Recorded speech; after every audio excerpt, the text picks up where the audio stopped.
páginas de sus libros. Pienso que sería una injusticia que alguien que tiene mucho que ofrecer no tuviera la oportunidad de hacerlo, para ella y para sus lectores. El hecho de que tengáis la ocasión de tenerla hoy aquí para hacerle preguntas y aprender de su experiencia puede ser muy interesante, así como para ella, que estoy seguro será muy agradable, compartir con vosotros, un grupo de estudiantes pues, con todo el futuro por delante, sus palabras, sus historias y sus personajes. Quizá tras esta experiencia alguno de vosotros siga sus pasos y comience en el difícil pero apasionante mundo de la literatura. Puede que ella os aporte algunas claves para que podáis empezar a escribir si alguno tiene esa inquietud. Así que aprovechadlo y prestad atención a sus palabras en la entrevista que le van a hacer los compañeros de bachiller. Buenos días, queridos niños, jovencitos. Para mí es un placer estar hoy aquí delante de vosotros, tantas caritas nuevas, tantos estudiantes, que es el futuro, son el futuro. Permítanme que yo me presente, porque aunque ya han dicho quién soy, no me llamo Carmen Chamizo. Escribo y he tenido el gran honor de ser invitada a este Instituto de Santa Alegría. Por ello quiero dar las gracias a una señorita que, de segundo, Mercedes González, que tuvo la idea magnífica de mandarme un WhatsApp para invitarme a estar aquí en estos momentos. Muchísimas gracias, Mercedes, porque me hizo una gran ilusión, y la verdad es que una ilusión a mi edad es de tener en cuenta. Supongo que algo tendría que ver su profesora, doña Pilar Braz. Gracias, Pilar. Y el que no tengo ni la menor duda de que está muy implicado es el profesor de música, Miguel Ángel Rosito. ¿Por qué? Pues porque es un hijo maravilloso, puedo decirlo como madre, no todas las madres pueden decirlo. Y él es el que me lleva, como quien dice, de la mano por estos caminos de la vida, de mi vida. Así que muchísimas gracias a todos, Ignacio también lo tengo aquí a mi ladito, muchísimas gracias a todos y sobre todo también quiero felicitar al aula de comunicación por esos triunfos obtenidos tan notables que verdaderamente a mí me causan sana pero envidia. Decía doña Ana María Matute que ella era una niña que había tenido el mal gusto de crecer. Yo creo que esa sensación la tenemos mucho, aunque no lo podamos expresar tan magistralmente como ella. Yo en este momento, por supuesto que la tengo y la he tenido en muchas ocasiones. Ya me hubiese gustado a mí ser niña en este tiempo y poder tener al alcance de la mano todo lo que ustedes tienen, estos magníficos institutos, esos cuadros de profesores cualificados, deseando de ser escuchados, de ser tenido en cuenta, de que pongáis la máxima atención para poder edificar esta plataforma de vuestra formación, que la tenéis por delante y podéis aprovecharla. Y es una pena si algún niño no pone atención y sabe valorar lo que se le está ofreciendo. Aún en tiempo de crisis no sabéis siquiera lo que tenéis al alcance de la mano. Es un verdadero tesoro, que no sabéis cuántos niños que ya no son tan jóvenes he oído yo lamentarse de lo que pudieron hacer y no hicieron. Y yo os animo con todo el alma a que ustedes lo hagan, pongan atención a sus profesores, porque de lo que sembréis hoy es lo que vais a recoger mañana. Y de la atención que pongáis hoy y acumuléis en los días de hoy es lo que vais a hacer el día de mañana. Y tenéis muchos ejemplos por la calle de personas que no atendieron, que no quisieron, y hoy lo tienen que lamentar y lo lamentarán toda su vida. Yo estoy encantada de estar aquí, encantadísima, y tanto os animo a todos, pero sobre todo como mujer que soy, animo a las niñas, poned atención, estamos en nuestro momento, no dejéis de pasar este tren por vuestra vida, porque cuando se deja pasar es muy difícil engancharse luego. Y la mujer tiene que hacerse su lugar en la vida, pero lo tenemos que hacer cada una a título personal. Han habido muchas mujeres que han perdido hasta la vida por conseguir lo que hoy tenemos nosotras y no han podido ni disfrutarlo, de verlo, de poderlo ver y palpar lo que hoy tenemos. Así que, por favor, animarse, estudiar mucho, que es el mejor camino que podéis tener en la vida, porque hay un tiempo para cada cosa y lo que tenéis que hacer ahora es formarse. Yo, a través de las entrevistas que ellos me hagan, que supongo que me harán preguntas, pues yo quisiera que quedara de manifiesto la pasión, la historia de una pasión con pocas posibilidades. Pero cuando no se pierde la esperanza, como decía Pablo Coelho, él decía que cuando deseas mucho algo en la vida, el universo conspira para que se consiga. De manera que ese es mi mensaje. Así que estoy aquí a vuestra disposición para que me hagáis las preguntas que queráis pertinentes. ¿Cuándo comienza su pasión por la literatura y sobre todo por la poesía? Mira, la pasión por la literatura yo creo que nació conmigo como el color de la piel. Porque cuando yo era pequeña, pues mi abuela le hacía a mi madre y a mi tío que le leyeran. Y yo, que era un comino, pues no me quitaba de allí, no me quitaba del lado, hasta que terminaban las historias, ese capítulo que le leía mi madre con mi tío. Mi madre leía novelas de Alejandro Dumas y mi tío pues leía del oeste, novelas del oeste, que por Cádiz se decía de convoy, no cowboy ni nada, que sabéis inglés, se decía de convoy. Y mi abuela le exigía, como ya lo sabía leer, que le leyeran un capítulo, y allí estaba yo. No veáis ustedes con aquellos periquillos que teníamos de petróleo, con un depósito de petróleo y un tubo de cristal que echaba un humo, una chimenea, y se te ponían los agujerillos de la nariz negro. Y me querían acostar, pero yo no quería, porque yo visualizaba aquello que estaba leyendo. Y tenía una ventaja estupenda, porque entonces las niñas contábamos cuentos, ¿sabes? Teníamos 8 o 9 años. No había, como tenéis hoy, todo un móvil, que había ustedes que evitar el móvil, fíjate.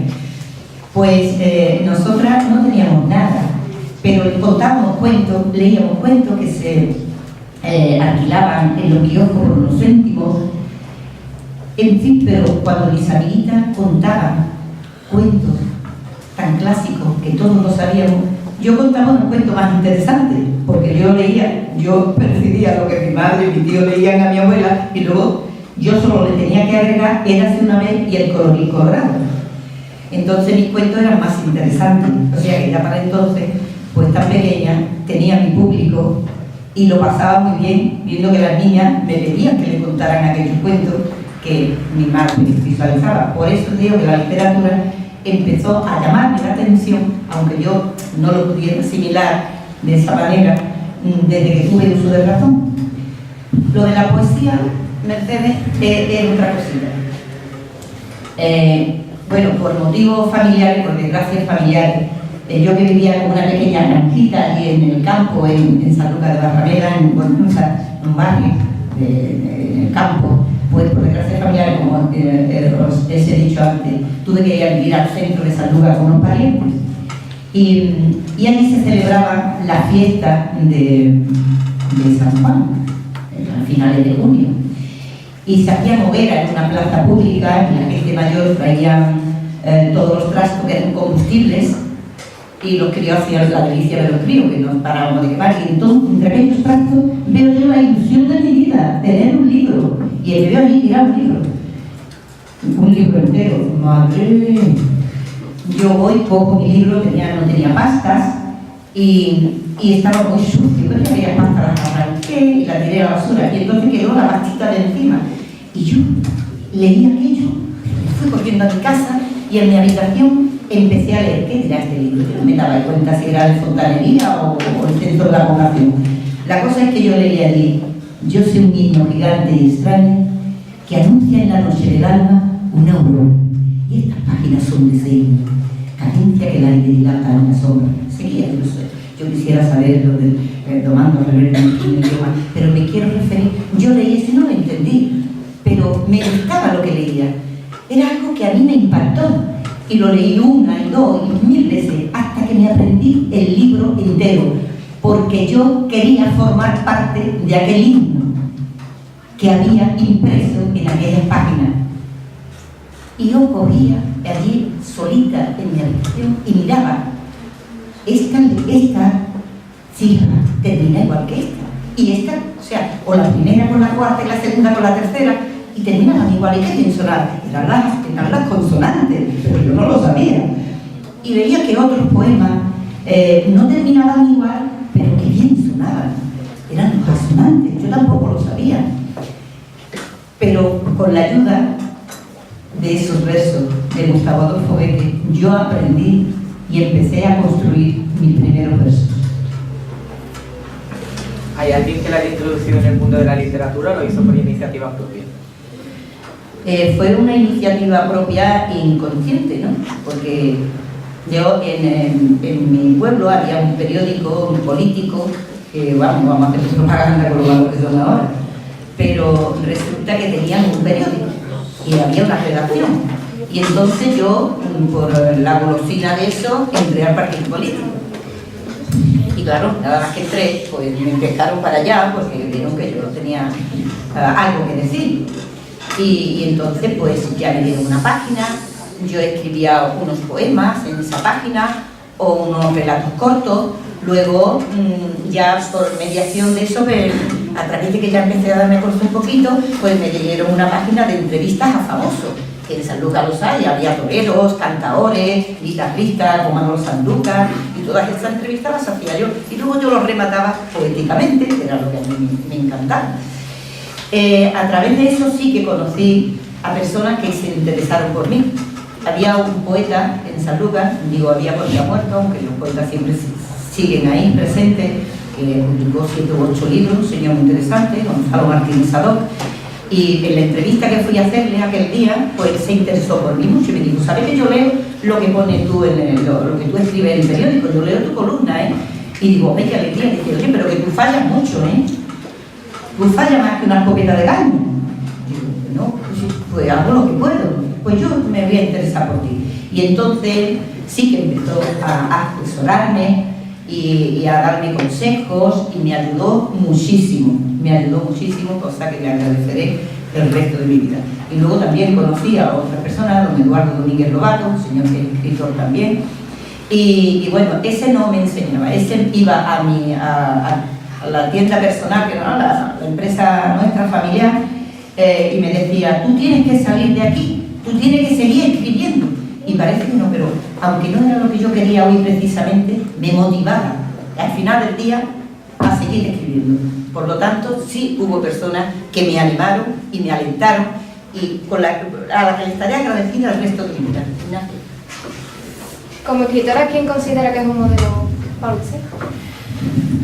Esa es una pregunta amplia, porque hay muchísimas mujeres que pueden ser modelos, y hombres también, por supuesto.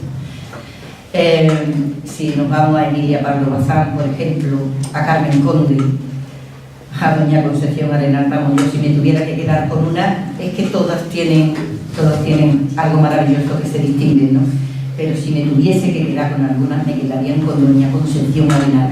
Y además le aconsejaría a todas las niñas que leyeran quién era esa mujer, qué hizo esa mujer, qué herramienta nos dio a las mujeres, qué consejo. Fue una maravilla. Fue la primera visitadora de mujeres en las cárceles, asistió a la universidad vestida de hombre porque la mujer no tenía derecho a nada. Me quedaría con Concepción Arenal, podía hablar de ella 2 horas, me quedaría siempre con ella. ¿En qué momento concreto de su vida decidió escribir la novela? Porque suponemos que ha habido muchas veces que usted habrá tenido la intención de escribirla, pero tiene que haber algo que lo provocó esencialmente. Mira, yo creo que todo el que escribe parte de una materia prima. Creo que sí, por lo menos en mi caso. Pero cuando hay personas, como yo por ejemplo, que lo hacen por amor verdaderamente al arte, pues qué satisfacción personal tuya el escribir. Pues eres muy ladrona de oído. Escucha todo lo que se habla a tu alrededor y lo guardas ahí en tu interior, y llega un momento en que los personajes están ahí pero desean ser gestados. Entonces, esta novela, como otras, porque yo tengo un material escrito de toda mi vida, porque sabes que yo he tenido 5 hijos, 4 abuelos, una empresa, y he escrito, pero no estaba públicamente, vamos, digamos, lo hacía públicamente porque no podía ser, no podía abarcar tanto, y esto necesita su tiempo. Pero esos personajes se van acumulando ahí dentro de ti, y como te he dicho, necesitan ser gestados. Y yo, pero te voy a decir una práctica que yo tenía. Cuando yo era niña, resulta que había las pintas de masa, los bracerillos debajo, y se sentaban allí las mujeres, pero era muy curioso, porque las mujeres no teníamos nada que hacer en la vida, y los niños tampoco. Así que cuando las señoras querían leer, las señoras querían hablar de algo importante, nos decían a los niños: anda, vete a jugar, a dar una vueltecita, ya estuviera lloviendo o viento, lo que fuera.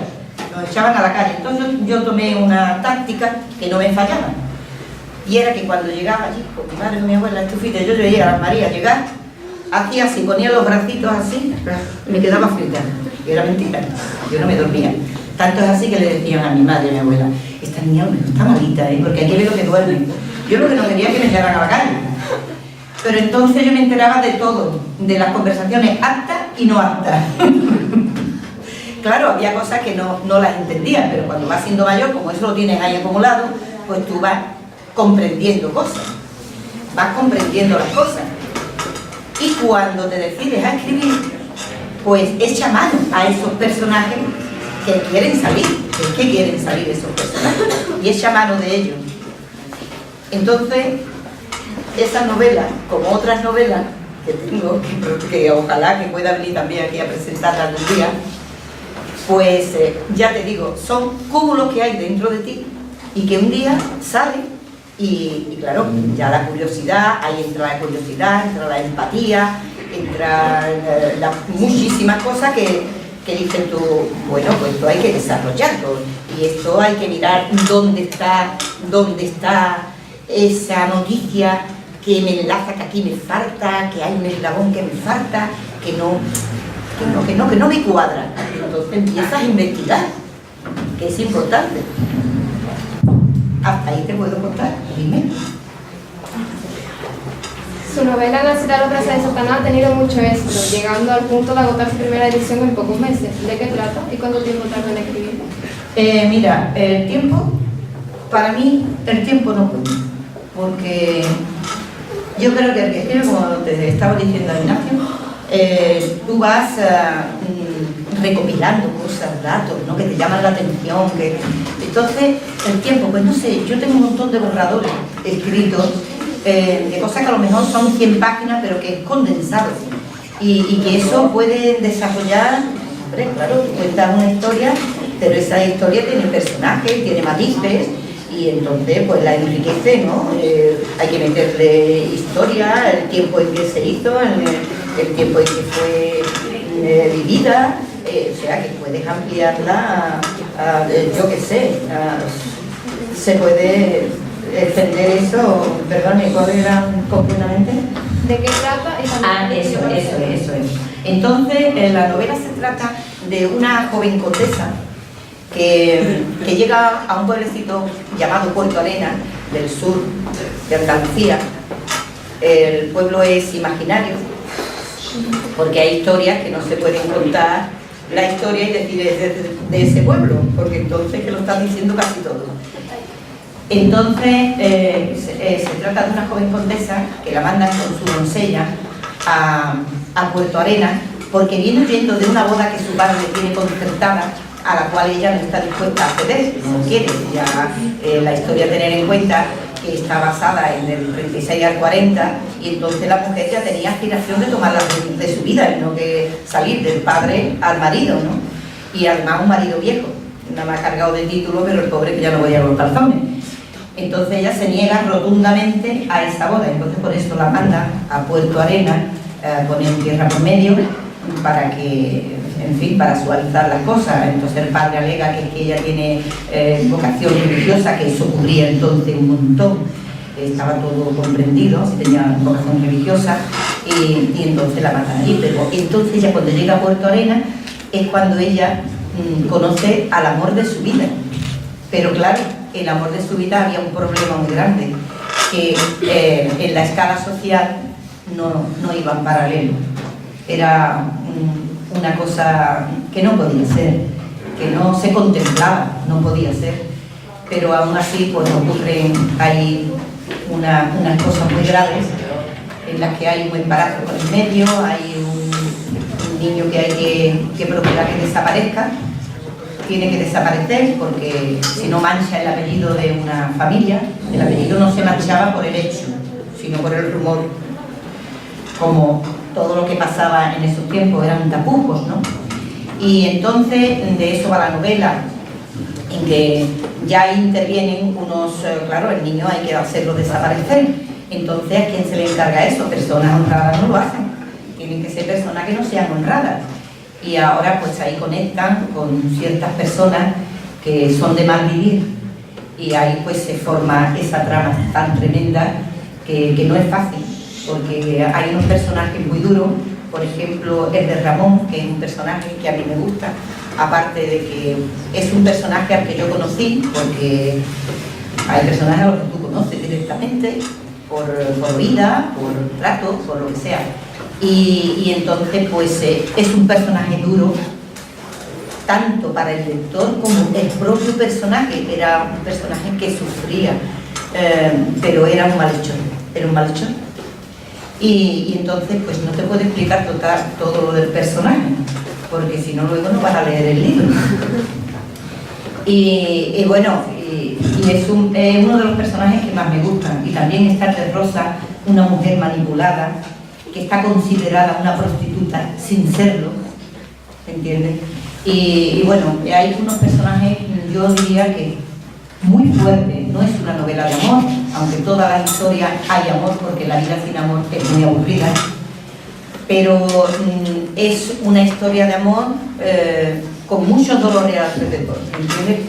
Como realmente es la vida, porque muchas veces las novelas rosas terminan cuando se casa la pareja, y entonces cuando empieza el problema. Entonces cuando empieza el problema, no te cuento. Pero en esta novela no es una novela. Hay mucho amor en ella, pero es una novela dura, con mucha tristeza, y que cala muy profundo en el corazón humano. ¿De dónde proviene el título? ¿Cómo se le ocurrió? Mira, mucha gente me pregunta por el tema del título. El título no tiene nada que ver con la novela en cuanto al contexto, ¿no? No tiene nada que ver. Lo que ocurre es que se suele decir que cuando un niño nace trae un pan debajo del brazo. ¿Alguna vez he oído esto decir? Y resulta que esta niña no traía un pan debajo del brazo. Lo único que traía era mucha tristeza, incluso trajo muerte a su alrededor por el motivo de su nacimiento, ¿no? Entonces es su propia abuela la que le dice a uno de los personajes: esta niña parece que ha nacido en los brazos de Satanás. Entonces la editorial le pareció bien, a nosotros también, y nada, se le puso ese título, pero no tiene más que eso. ¿Nos puedes decir cómo es su proceso creativo? ¿Ordenador, lugar especial? ¿Cuántas horas al día? Mira, yo para escribir tengo un problema. Tiene que ser primero en el papel. No sé, parece que tengo una conexión con el papel que a mí me inspira, ¿sabes? El papel y la pluma es muy interesante para mí. Yo cuando quiero crear de verdad, tanto género poético como novela, tiene que ser sobre el papel. Y luego ya lo paso al ordenador. Horas. Yo, mira, como ahora ya no tengo nada que me prima la vida, porque ya tengo los hijos criados, pues ahora no tengo tiempo que contar. A veces digo, bueno, pero si no he comido a mediodía y estoy escribiendo, digo, por favor, voy a comer. Si quiero, o sea, no, el tiempo es que me apetece, y me apetece mucho escribir, es lo que más me gusta en la vida. ¿En qué género literario se siente más cómoda? Pues mira, de momento estoy escribiendo novela. Aunque yo siempre en la novela pongo una pinceladita de poesía. La poesía la hago más bien cuando me apetece, cuando me siento motivada, ¿sabes? Y en el género de la novela, pues siempre me veo muy cómoda en los dos, ¿no? Pero ya te digo, es más motivación en el poético y cojo más el hilo, porque como tengo ya el personaje delante, pues ya es desarrollarlo o darle algunos toques, ¿sabes? Investigar un poquito alrededor del personaje, que muchas veces hay que hacerlo. Yo ahora, hace poco que tuve una entrevista que yo creo que me ha marcado para toda la vida, y es por un personaje que tenía. Yo sabía de su historia, pero no la tenía clara, estaba ahí estancada, y entonces pues tuve que ir a investigar ese personaje, y eso fue una de las cosas más duras, más arriesgadas que yo he hecho en mi vida, pero me ha satisfecho mucho. Y encima pues verás tú, cada vez que hablo de ese personaje es como si te hubieran hecho un arañón en el alma y te llegara a lo físico, ¿sabes? Pero me ha enriquecido mucho. ¿Cuál es su objetivo al escribir? Ya que sabemos que algunos escritores lo hacen por fama, por ganar dinero, para sacar lo que llevan dentro. Yo creo que por sacar lo que llevo dentro, porque en realidad para mí la máxima satisfacción es escribir. De hecho, como ya te he dicho antes, me lleva muchos años escribiendo sin pensar que pudiera salir a la luz. Escribía por satisfacción personal. Entonces, yo, si como esta ha tenido suerte, porque está en un momento muy malo y va saliendo muy bien la segunda edición, que ya casi está terminada, pues, ¿qué quiere que te diga? Es una satisfacción muy grande, pero yo lo hago por motivación personal, por necesidad personal. Como nos ha comentado, escribe porque a usted le gusta, pero ¿algunos de los temas de los que está escribiendo ahora en especial le gustaría que fuera publicado? Todos. Cuando uno escribe, mira, tú cuando escribes, no te sientas pensando que va a ser publicado, ni que van a pensar. No, tú escribes para ti. Es una profesión precisamente buena por eso, porque en todo se necesita colaboración. El escritor está con su papel solo, y vuelca su alma, ahí en el papel, en el ordenador, ¿no? Ahí está volcando tu alma, estás sola contigo misma, ¿entiendes? Pero si eso puede comunicarlo a los demás, pues maravilloso, porque como si yo puedo comunicar a los demás lo que pienso y lo que escribo, luego existo. ¿Qué meta tiene por cumplir en el mundo de la literatura? Todas. Yo creo que el que escribe, como decía René Carter, por amor al arte, es una amateur toda la vida y siempre te considera un verdadero, ¿cómo diría yo?, aficionado a la literatura, y siempre está ávido de aprender, porque hay mucho que aprender. Y nada, y seguir adelante siempre y echando lo mejor de ti, ¿no? Por respeto a tus lectores y a ti mismo. La presencia en su ciudad natal es indiscutible porque hace muchos actos benéficos, como pregonera, de comparsa. ¿Qué nos puede contar de cómo se siente trabajando con gente que es de su mismo sitio, de su mismo lugar? Mira, dice que nadie es profeta de mi tierra, es la verdad. Pero lo cierto es que a mí me quieren mucho porque me he manejado mucho, tú sabes, en muchas distintas ramas, ¿no? Como tú has dicho. Por ejemplo, hace una comparsa de carnaval y fue la primera femenina que se hizo en San Lucas. Y fue una experiencia maravillosa. Porque resulta que era la primera vez que yo era letrista de una comparsa, pero salimos muy bien, tuvimos mucho éxito y luego fuimos a Marbella. Y había que hacerle un paso doble a Marbella, todas las comparsas tenían que hacer un paso doble dedicado a Marbella, y yo hice también mío, que se llamó Rosa Azul, y me llevé el primer premio y me sacaron a hombro, yo como los toreros, pues me lo disfruté mucho. ¿Qué pasiones tiene aparte de la literatura? Pues pasiones, leer. Yo todo el tiempo que tengo lo dedico a leer, a estudiar. Y ahora es que tenéis algo que es una maravilla, la Wikipedia. Uy, qué maravilla. Eso no lo teníamos nosotros. Y eso es precioso, porque ahí puedes buscarlo todo, con qué facilidad. No es como antes un libro y a lo mejor te venía o no te venía, o la idea que tú querías no era aquella que tú necesitabas, pero hoy lo tenéis todo a la mano. Es que quien no quiera estudiar es porque no le da la gana, vamos, por vagancia, que digo yo. Que hay en su familia que genera tantos artistas. Mira, eso me han preguntado a mí muchas veces. ¿Por qué en esta familia hay tantos artistas? Pues no lo sé, quizá porque el potaje y el pescado frito es muy bueno. Yo pienso que los niños, desde eso es por decir una broma, pero en verdad los niños tienen que ser motivados. Mis niños siempre han tenido sus propios libros. Desde muy pequeñitos han leído sus libros. Tanto es así que tuve una experiencia muy graciosa con mi hija Sara, que hoy está actuando en el Teatro de la Zarzuela de Madrid. Y resulta que había un libro que se llamaba Enrique en el circo. Y yo me sentaba todas las noches a leer Enrique en el circo con la niña, venga, desde que tenía 2 años. Y cuando la niña entra en el colegio, me llama un día la profesora y me dice, oye Carmen, que claro que esta niña se sabe el libro entero de memoria. Digo, pero no sabe leer, no te preocupes que no sabe leer. Lo que pasa, y entonces le expliqué el tema, ¿no?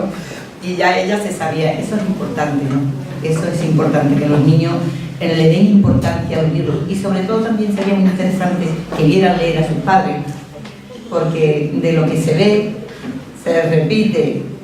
Esa es la verdad. Entonces, si los niños ven a sus padres leer, es muy importante. Pero si no lo ven leer, porque tienen mucho trabajo, porque no lo han iniciado en eso, no tiene importancia. Siempre tenéis la oportunidad de empezar vosotros a hacerlo. Porque en los libros está todo lo que abarca el universo. Todo el universo conocido está en los libros. Todo está en los libros. ¿Qué consejo nos daría a los jóvenes que nos gusta escribir pero que no nos ponemos a ello? Esa es una pregunta controvertida para mí, porque yo creo que la persona que verdaderamente le gusta hacer algo, saca tiempo para hacerlo, no sé. Es que saca tiempo. Si no, pensar en otras cosas que os gustan. Pensar en otras cosas, en salir con los amiguitos, en tontear por aquí, tontear por allá. Verá cómo eso no os lo perdéis, porque os gusta, porque os llama la atención. Si la persona que realmente le gusta escribir, tiene que ser un lector. La persona que no lee no puede escribir. Eso indudablemente. A todo el mundo le gusta, oye, a mí me gustaría escribir un libro, a mí me gustaría hacer una escultura o pintar un cuadro. Claro, a todo el mundo le gustaría. Pero para eso hace falta preparación. Y la lectura es la preparación básica para la persona que quiere escribir. Si la persona que dice a mí me gustaría escribir no lo hace, yo creo que no le gusta. Bueno, pues nosotros ya hemos terminado el cuestionario de preguntas. Si alguien tiene alguna Si alguno pregunta, tenía alguna pregunta, podéis levantar la mano, preguntar normal y se responderá.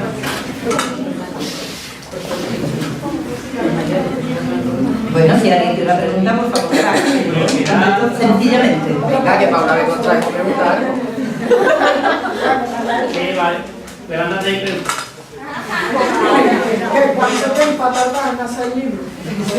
El libro, ya te he dicho, no tiene un tiempo determinado, porque cuando tú empiezas a hacer una novela no piensas ni en que la vas a sacar, ni en sacar, no piensas en eso, lo que piensas es terminar, ¿no? Y como empiezas a matizar, y los personajes muchas veces te van llevando, porque tú escribes una historia, pero luego hay cosas que no te cuadran, porque tú partes de una base, ¿no? Tú partes de una materia prima, claro, pero tú luego dices, pero esto no me encaja en el tiempo, pues entonces empiezas a investigar personas que conocen la historia, o si es una persona, o es una institución, o es donde quiera que sea, tú tienes que investigar también. Entonces no se sabe el tiempo que tarda en escribir el libro. Yo este libro no sé ni cuándo empecé a recopilar datos, no me acuerdo siquiera, fíjate. Y bueno, tengo otros libros con otros muchísimos personajes, y tampoco le podría decir cuándo empecé. Empiezas y ya eso no sabe cuándo terminas. Gracias, guapo. De que lo reí, sí, es muy guapo, ustedes también lo pensáis. Y ustedes también lo piensan que es muy guapo, no se atreven a decir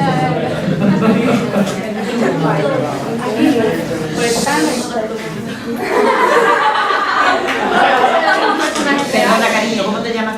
Isma. Isma. Se basa En esta ocasión hay personajes reales. Tú sabes, cuando tú empiezas a escribir, aunque como he dicho ya antes, parte de una materia prima, no es cuestión de hacer un retrato, porque ahí entra ya la imaginación, la empatía, tu propia mirada, porque tú escucharás la misma historia en varias personas y nunca la historia es igual. Entonces el escritor pues también tiene ese margen, ¿no? De decir, yo lo veo con mi propia mirada, de mi manera, y a lo mejor la historia puede ser en algunos puntos muy fiable y en otros diferir mucho, ¿sabes? Porque también es como tú la ves, como, a veces como te gustaría que fuera y no fue, o viceversa, ¿no? Gracias, Juan. Yo creo que deberíamos dar un aplauso.